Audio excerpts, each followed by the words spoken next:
Bonjour tout le monde et bienvenue à cet épisode TP qui va résumer le deuxième épisode de notre série de formation, l'épisode de comment limiter et trier les données de notre base de données SQL.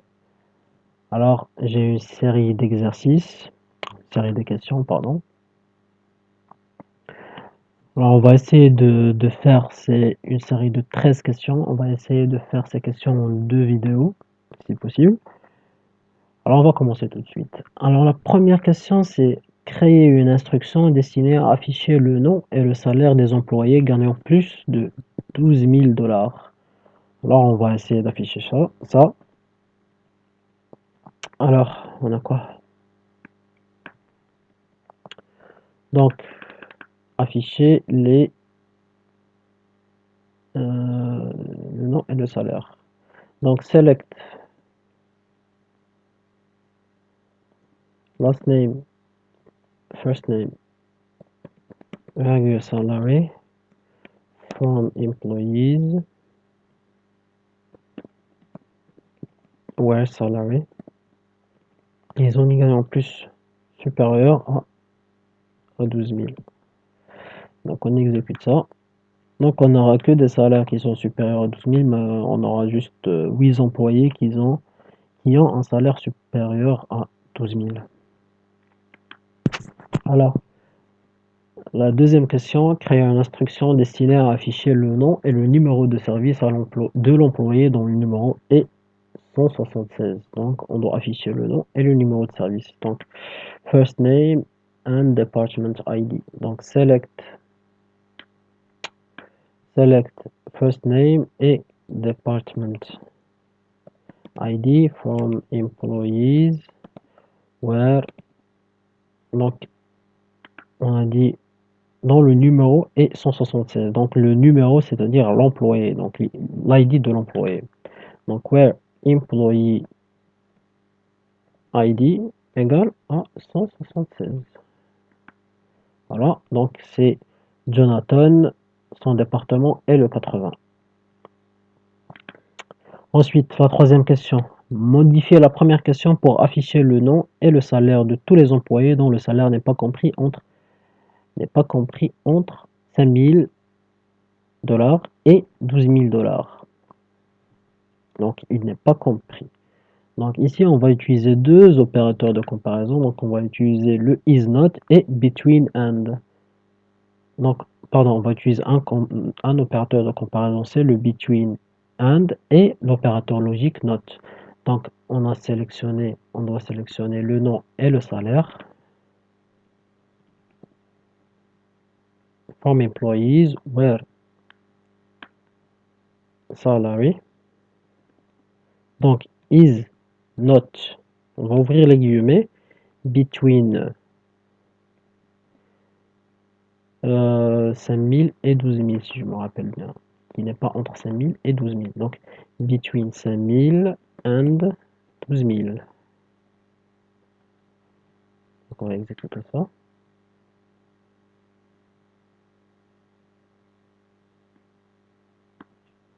Donc, c'est not between.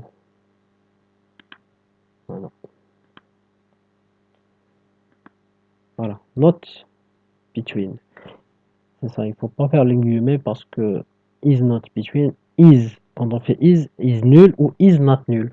Mais le not, c'est un opérateur logique, donc on le met directement. Not between 5 000 et 12 000. Donc ici, comme vous pouvez le voir, on ne va pas trouver une valeur entre 5 000 et 12 000. Donc il y a des valeurs inférieures à 5 000 ou des valeurs supérieures à 12 000. Donc 57 lignes retournées. La troisième question. Donc, ensuite, la quatrième question, on doit afficher le nom et l'ID du poste et la date d'entrée des employés embauchés entre le 13 janvier 2001 et le 3 janvier 2006. Classer le résultat par date d'embauche croissante.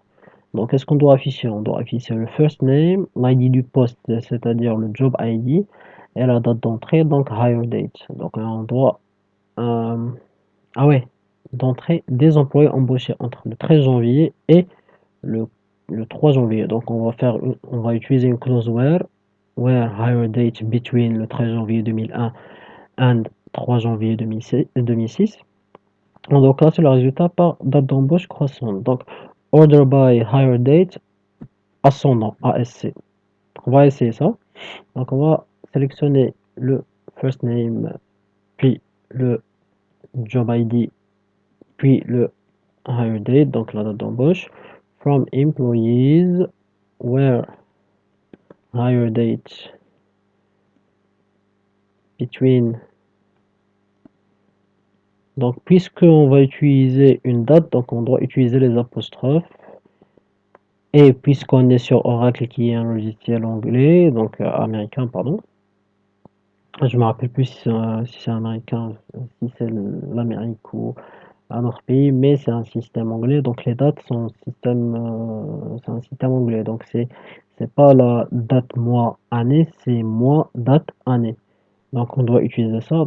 On nous a dit le 13 janvier 2001 et le 3 janvier 2006. Donc le 01 slash 13 slash 2001 and 01 slash 03 slash 2006.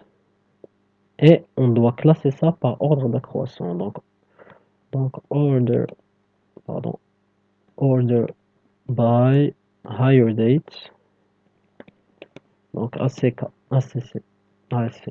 Donc voilà, on a affiché les dates d'embauche entre l'année 2001 et l'année 2006. Il y a 54 employés qui sont embauchés dans ces 5 ans. Et on a trié ça de façon croissante, en se basant sur la date d'embauche. Ensuite, on a quoi? 5. Afficher le nom et le numéro de service de tous les employés des services 20 et 50, classés par ordre alphabétique des noms. Donc on doit afficher le nom first name, le numéro de service department ID de tous les employés, donc de la table employé, where, donc des services 20 et 50. Donc where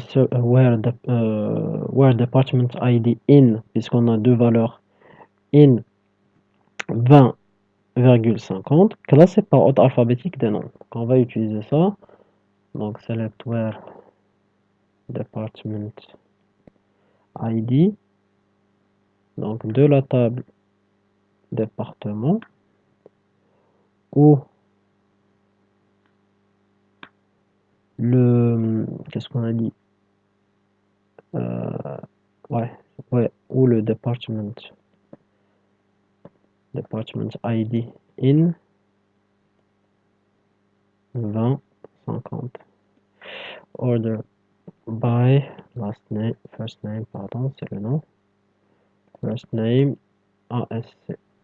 Donc Oracle n'est pas sensible à la case.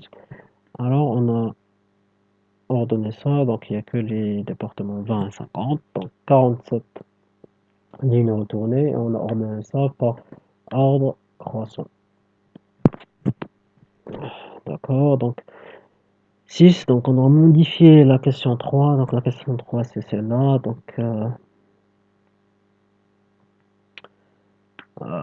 on va modifier celle-là. Donc modifier la question 3 pour répertorier le nom et le salaire des employés qui gagnent entre 5 000 et 12 000 et qui appartiennent au service 2050. Nommer les colonnes employés et monthly salary respectivement. D'accord, donc on doit sélectionner le nom, le salaire aussi, à partir du nom, le salaire des employés. D'accord, département, salary, et il faut as, sinon, voilà, on peut faire as employee, donc nommer les colonnes as employee, et salary as monthly salary. Donc, puisque c'est une chaîne de caractères avec espace, donc on doit utiliser les guillemets, salary. Voilà. From employees where department ID in 2050 and salary. Il faut, qu'est-ce qu'il faut? Qu'il gagne entre. Donc, un salary between between 5000 and 12000. Respectivement, donc il n'y a pas d'opérateur de triage. Donc, voilà. Et voilà, donc il y a Mathieu qui a 8000, Alain qui a ça, etc. On peut rendre ça un peu plus beau ici. Donc on va faire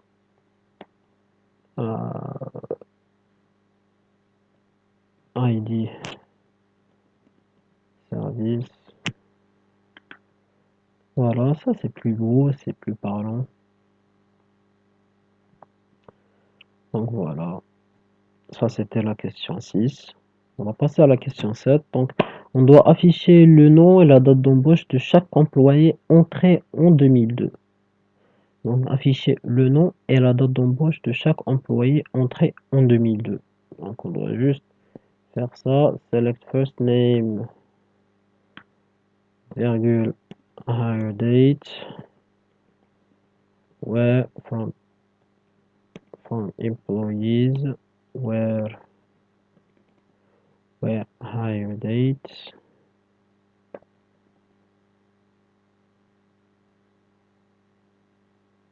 where hire date. On va utiliser la clause like. On va essayer un truc. Like. On va faire ça. Tac tac. Donc on a quoi? On a donc deux caractères, un slash, deux caractères, un slash. Et ici on a 2002. Ou bien on peut faire ça directement. 2002. C'est mieux. 2002. On va faire one. Donc qu'est-ce qu'on nous a fait? Invalid identifier. Ah, d'accord. Where hire date from employees, where hire date like 2002. Donc voilà, c'est ça, j'ai oublié, j'ai mis les guillemets, mais c'est les apostrophes qu'il faut faire. Donc 2002.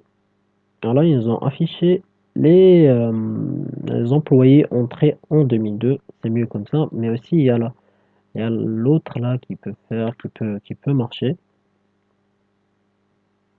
On peut faire ça, je pense. On va essayer ça si ça marche.